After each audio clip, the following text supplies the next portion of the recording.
안녕하세요. 동지에는 세 가지의 또 다른 이름이 있습니다. 애동지, 중동지, 노동지. 애동지는 음력 11월 1일부터 10일 사이에 동지가 있으면 애동지, 다른 이름은 아기동지입니다. 중동지는 음력 11월 11일부터 20일 사이에 있으면 중동지입니다.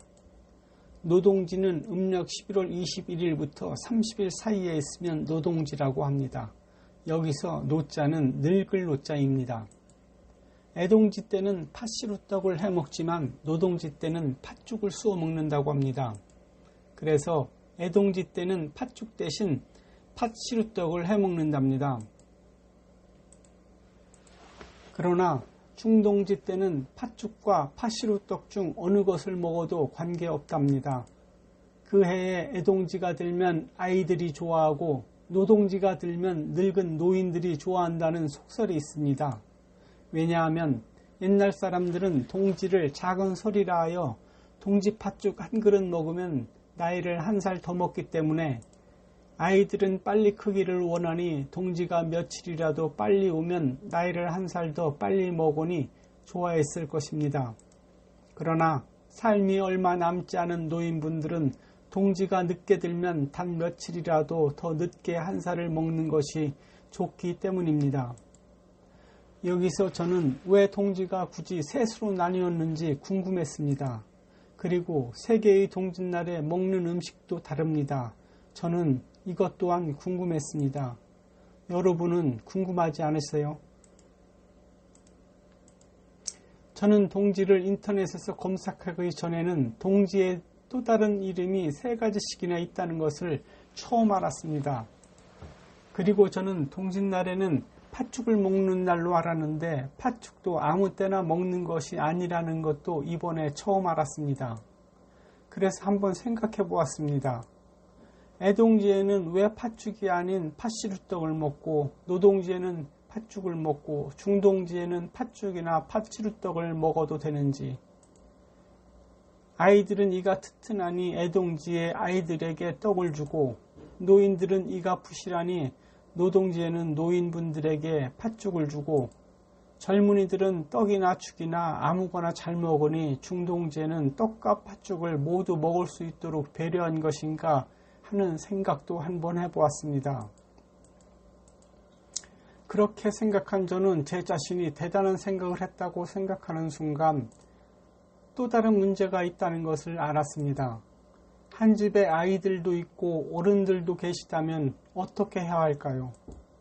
요즘 같으면 죽 전문점에서 팥죽 사다 어른들 드시게 하고 떡집에서 떡 사다 아이들을 먹이면 되는데 아주 먼 옛날에는 사실 떡 한 번 해먹는 것이 그리 쉽지 않았습니다.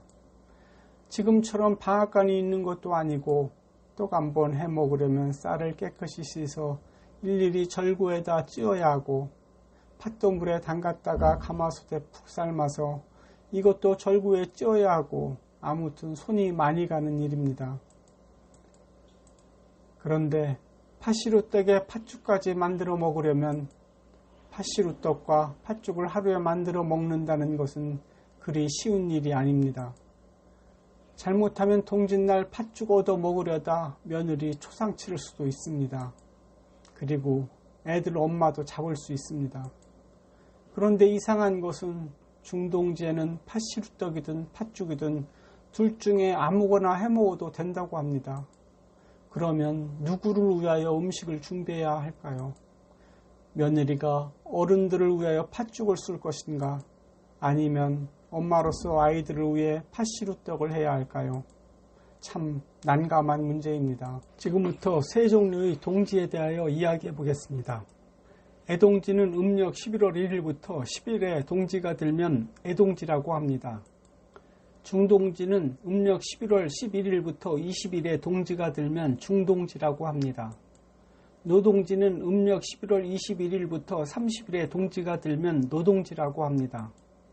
11월 한 달을 초순, 중순, 하순 세 부분으로 나누어 동지를 구분하였습니다. 하나님의 사역도 세 부분으로 나눌 수 있습니다. 첫 번째, 구약시대를 애동지로 보았습니다. 두 번째, 신약시대를 중동지로 보았습니다. 세 번째, 성령시대는 노동지로 보았습니다.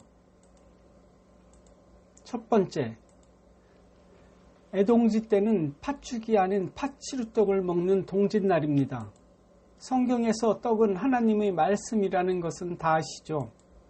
기록된 바 하늘에서 그들에게 떡을 주어 먹게 하였다 함과 같이 우리 조상들은 광야에서 만나를 먹었나이다. 요한복음 6장 31절 말씀입니다.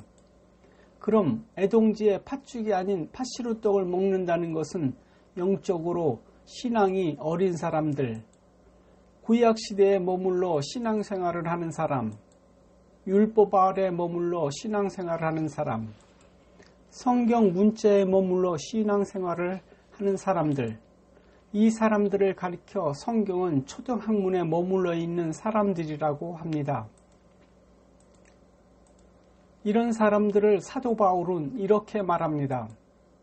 내가 또 이 말을 하려고 합니다. 아버지의 재산을 물려받을 사람이 아이라면 그가 모든 것의 주인이라 하더라도 종과 다를 것이 없습니다.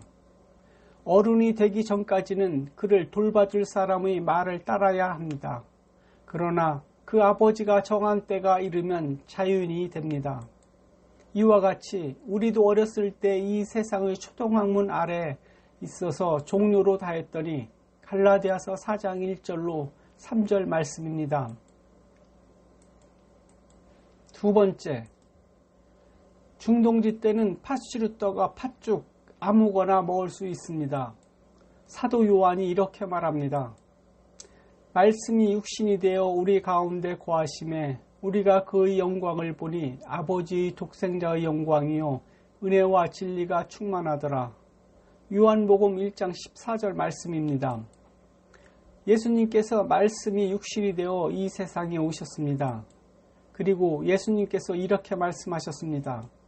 나는 하늘에서 내려온 살아있는 떡이니 사람이 이 떡을 먹으면 영생하리라. 내가 줄 떡은 곧 세상의 생명을 위한 내 살이리라. 요한복음 6장 51절 말씀입니다. 그리고 제자들과의 마지막 날 밤 성찬식에서 이렇게 말씀하셨습니다. 또 떡을 가져 감사 기도하시고 떼어 그들에게 주시며 이르시되 이것은 너희를 위하여 주는 내 몸이라. 너희가 이를 행하여 나를 기념하라 하시고 저녁 먹은 후에 잔도 그와 같이 하여 이르시되 이 잔은 내 피로 세우는 새 언약이니 곧 너희를 위하여 붓는 것이라. 누가복음 22장 19절로 20절 말씀입니다. 예수님께서 위에서 하신 말씀들을 종합해 보고 중동지를 다시 한번 생각해 보았으면 합니다. 중동지에는 떡도 먹을 수 있고 팥죽도 먹을 수 있다고 되어 있습니다. 그러면 예수님께서 말씀하셨듯이 팥시루떡은 예수님의 몸을 상징합니다. 그리고 붉은 팥죽은 하나님의 피를 상징합니다. 다시 말하면 중동지는 영적으로 예수님의 살과 피를 먹고 마신 사람을 뜻합니다. 사도 바울이 이렇게 말합니다. 그러나 정한 때가 이르자 하나님께서 자기 아들을 보내셨습니다. 그 아들은 여자에게서 낳고 율법 아래에서 살았습니다. 그것은 율법 아래에 있는 사람들을 구원하셔서 그들을 자기 자녀로 삼으시기 위해서입니다. 갈라디아서 4장 4절로 5절 말씀입니다. 즉 중동지에 떡과 팥죽을 먹는다는 뜻은 율법 아래에서 종로로 하던 애동지 사람들이 예수님의 부르심을 받아 하나님의 자녀로 구원받은 사람들, 다르게 표현하면 예수님의 성찬식에 참여하여 예수님의 살과 피를 마신 사람들입니다. 세 번째, 노동지에는 팥죽을 먹는 날입니다. 붉은 팥죽은 예수님의 붉은 피를 상징한다고 말씀드렸습니다. 2000년 전에 돌아가신 예수님의 피를 지금 구할 수 없습니다. 그럼 지금 예수님의 피를 어떻게 먹을 수 있을까요? 한번 깊이 잘 생각해 보십시오. 피는 가만히 있는다고 피가 나오지 않습니다. 피는 육체에 상처가 났을 때 피가 나옵니다. 다시 말하면 살이 찢어졌을 때 피가 나옵니다. 살이 찢어지지 않으면 절대로 피가 나오지 않습니다. 이 말이 무슨 뜻이냐 하면 살, 즉 예수님의 육신은 말씀이 육신이 되어 오신 문자입니다. 살을 먹는다는 것은 성경을 문자적으로 받아들인다는 것입니다. 성경을 문자적으로 받아들이는 사람들을 가리켜 성경은 율법 아래 종노릇한다고 말합니다. 그리고 예수님의 피를 먹는다는 것은 살이 찢어져야 피가 나옵니다. 즉 문자가 깨어지고 찢어져야 문자 속 뜻을 알 수 있습니다. 다시 말하면 문자 속에 감춰진 하나님의 깊은 뜻을 깨달을 수 있습니다. 이 사람들이 하나님의 아버지의 마음을 아는 사람들입니다. 이 사람들이 율법의 종노릇에서 출애굽하여 하나님 아버지의 백성들이 된 사람들입니다. 이 사람들이 노동지 때 붉은 팥죽을 먹은 사람들입니다. 이 사람들이 하나님의 말씀을 가지고 있는 사람들입니다. 이런 사람들을 가리켜 하나님과 동행하는 사람들이라고 합니다. 이 사람들이 말씀이 육신이 된 사람들입니다. 그리고 남녀를 불문하고 이들이 곧 하나님의 아들들이 된 사람들입니다. 이들이 하나님의 안식에 들어간 사람들입니다. 애동지 때 아이들은 예언할 것이요 중동지 때 청년들은 환상을 볼 것이요 노동지 때 노인들은 꿈을 꿀 것이요 요엘 선지자가 말합니다. 그 후에 내가 성령을 모든 사람에게 부어주겠다. 그리하면 너희 아이들은 예언할 것이요 청년들은 환상을 볼 것이요 노인들은 꿈을 꿀 것이요 요엘 2장 28절 말씀입니다. 동지의 또 다른 이름 속에 감춰진 비밀에 대하여 알아보았습니다.